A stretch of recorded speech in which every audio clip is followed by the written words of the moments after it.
नमस्कार साथियों, welcome to MCQ series. MCQ series का यह 21वां लेक्चर है। चलते हैं पहले क्वेश्चन की तरफ। क्वेश्चन नंबर फर्स्ट है, नेहरू रिपोर्ट तैयार करने वाली कमेटी के सदस्यों में शामिल थे। तो हमको पता है नेहरू रिपोर्ट आई थी 1928 में, और इसके सदस्यों में है अली इमाम, सुभाष चंद्र बोस, मंगल सिंह, MS एनी, और इनका पूरा नाम है माधव श्रीहरि एनी। अगले सदस्य हैं शोएब कुरैशी, अगले हैं GI प्रधान और तेज बहादुर सप्रू। तो हमको पता है कि जो नेहरू रिपोर्ट है इसके अध्यक्ष थे मोतीलाल नेहरू, और बाकी ये सदस्य थे। तो इसमें नेहरू रिपोर्ट की जो कमेटी है उसके सदस्यों के बारे में पूछा है। तो इसमें आ जाएगा तेज बहादुर सप्रू, सुभाष चंद्र बोस और अली इमाम। इसमें एनी बिसेंट नहीं थी। तो 1, 2 और 4 ऑप्शन बी इसमें सही हो जाएगा अपना। चलते हैं अगले क्वेश्चन की तरफ। क्वेश्चन नंबर 2 है, पाकिस्तान शब्द का प्रयोग सर्वप्रथम किसने किया था? तो जो पाकिस्तान शब्द है उसका प्रयोग किया था कैम्ब्रिज में पढ़ने वाले एक स्टूडेंट जिनका नाम था चौधरी रहमत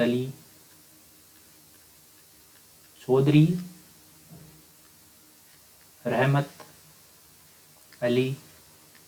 इन्होंने सबसे पहले पाकिस्तान शब्द का प्रयोग किया था। और पाकिस्तान शब्द का प्रयोग कैसे किया था? इन्होंने 1933 और 1935 में 2 पर्चे प्रकाशित किए थे। उसमें पाकिस्तान शब्द का प्रयोग किया था। और पाकिस्तान किसके लिए प्रयोग किया था? पाकिस्तान। इसमें कौन कौन से क्षेत्र आते थे? इसमें आता था, एक था पंजाब, एक था अफगान, एक कश्मीर,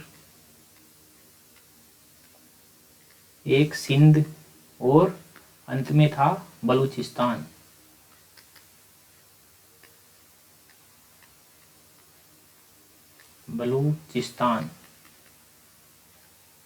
इन 5 क्षेत्रों को मिलाकर पाकिस्तान बनता था। तो इसके लिए चौधरी रहमत अली ने पाकिस्तान शब्द का प्रयोग किया था। तो इसमें ऑप्शन नंबर बी हमारा सही हो जाएगा। क्वेश्चन नंबर 3 है, लाहौर अधिवेशन के संदर्भ में निम्नलिखित कथनों पर विचार कीजिए। तो हमको पता है कि लाहौर अधिवेशन 1929 में हुआ था, लाहौर में, दिसंबर 1929 में। और ये जो अधिवेशन है ये 2 बातों के लिए बहुत हाईलाइट हुआ था। 2 बातों के लिए इसकी बहुत चर्चा हुई थी। पहली कि इसमें जो अध्यक्ष हैं वह जवाहरलाल नेहरू को इसमें अध्यक्ष बनाया गया था। और ये संकेत देता था कि जो कांग्रेस है उसने युवा पीढ़ी को कमान सौंपने का फैसला लिया। और दूसरा था इसमें पूर्ण स्वराज की घोषणा की गई थी इस अधिवेशन में। इसलिए ये लाहौर अधिवेशन इन 2 बातों के लिए जाना गया था। देखते हैं पहला स्टेटमेंट, यह दिसंबर 1929 में संपन्न हुआ था, एकदम सही स्टेटमेंट है। दूसरा स्टेटमेंट है, इसके अध्यक्ष वल्लभ भाई पटेल थे, जो कि गलत है। हमने अभी चर्चा की है कि इसमें अध्यक्ष बनाए गए थे जवाहरलाल नेहरू। उसके बाद तीसरा स्टेटमेंट है, इसमें पूर्ण स्वराज की घोषणा की गई थी, जो कि सही स्टेटमेंट है। तो हमको सही स्टेटमेंट इसमें सेलेक्ट करना है। तो 1 और 3 इसमें सही है, हमारा डी ऑप्शन सही हो जाएगा। चलते हैं क्वेश्चन नंबर 4 की तरफ। मुगल काल के संदर्भ में निम्नलिखित कथनों पर विचार कीजिए। तो मुगल काल के संदर्भ में पहला स्टेटमेंट है, मुगल दरबार की भाषा अरबी थी, जो कि गलत स्टेटमेंट है। मुगल दरबार की भाषा फारसी थी। ठीक है, फारसी थी मुगल दरबार की भाषा। दूसरा स्टेटमेंट है, नस्तलिख लेखन की एक शैली थी, एकदम सही स्टेटमेंट है जो नस्तलिक है वह लेखन की एक शैली थी मुगल काल में। तीसरा स्टेटमेंट है चित्रकार मीर सैयद अली और अब्दुस समद का संबंध ईरान से था। एकदम सही स्टेटमेंट है। और इन दोनों चित्रकारों को हुमायूं अपने साथ जो है भारत लेके आया था। हुमायूं इनको अपने साथ लेकर आया था। तो ये स्टेटमेंट भी सही हो गया कि चित्रकार मीर सैयद अली और अब्दुस समद का संबंध ईरान से था। चौथा है बिहजाद सफावी दरबार का चित्रकार था। एकदम सही स्टेटमेंट है कि बिहजाद इतना प्रसिद्ध चित्रकार था कि बिहजाद की वजह से ही जो सफावी दरबार की संस्कृति है उसका जो है फैलाव हुआ था। तो चौथा स्टेटमेंट भी सही है। तो इसमें सही है 2, 3 और 4। इसमें हमको सही ढूंढना है और 2, 3 और 4 सही स्टेटमेंट है। Option number C. Question number 5 है मुगल काल के संदर्भ में निम्नलिखित युग्मों पर विचार कीजिए। तो एक तरफ है शब्द और एक तरफ दे रखा है संबंधित अर्थ। तो पहला है परगना। तो हमको पता है कि जो परगना है, परगना मुगल काल की प्रशासनिक इकाई थी। मुगल काल में सबसे बड़ा होता था सूबा, फिर सूबा से छोटा होता था सरकार, सरकार से छोटा होता था परगना, और परगना से छोटा होता था गांव। ठीक है, ये प्रशासनिक इकाइयां थी मुगल काल में।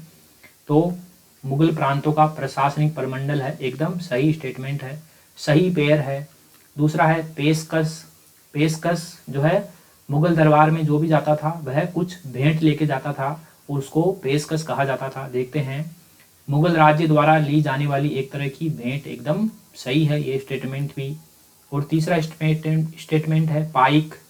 पाइक असम राज्य के ऐसे लोगों को पाइक कहा जाता था जिनको जमीन के बदले जो है सैनिक सेवा देनी पड़ती थी राज्य को। तो इसमें तीसरा दे रखा है अवोम राज्य के व्यापारी, जो कि गलत स्टेटमेंट है। ठीक है, पहला और दूसरा इसमें सही हो जाएगा। हमको सही स्टेटमेंट ही इसमें ढूंढना है, तो बी सही हो जाएगा। चलते हैं क्वेश्चन नंबर 6 की तरफ।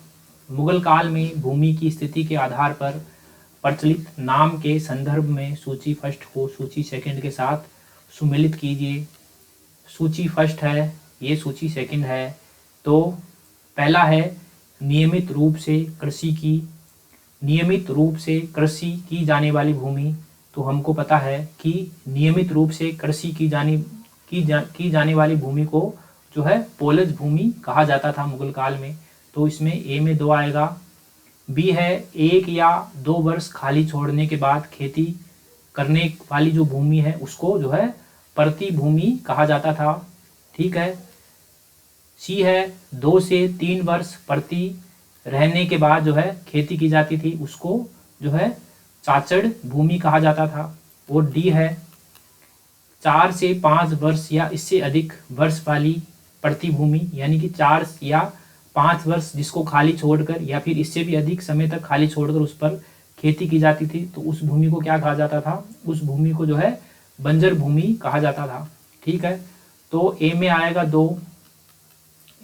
2, इसमें है, इन दोनों में नहीं है, तो ये कट जाएंगे, ये एलिमिनेट हो जाएंगे।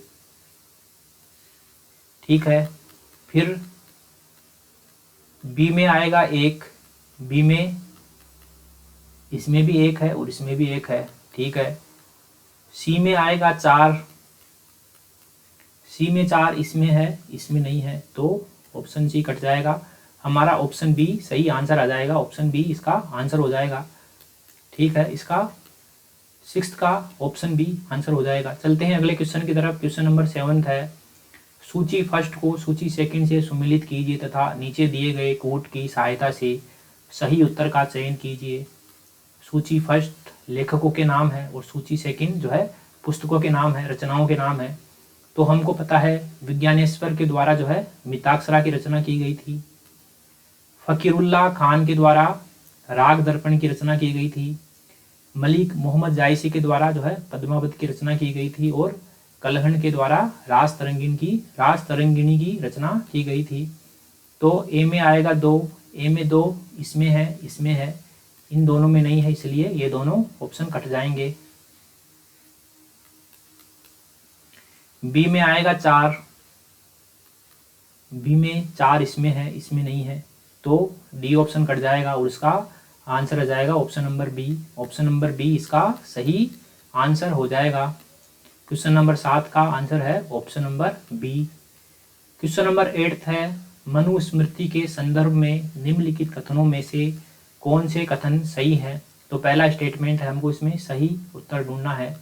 पहला है, यह आरंभिक भारत के कानूनी ग्रंथों में से एक है। एकदम सही स्टेटमेंट है कि जो मनुस्मृति है वह आरंभिक कानून की जो किताबें हैं उसमें से एक जो है ग्रंथ ये भी है। दूसरा है, इसे मूल रूप से ब्राह्मी लिपि में लिखा गया था, जो कि गलत स्टेटमेंट है। ये संस्कृत भाषा में लिखा गया था और इसकी लिपि थी देवनागरी लिपि।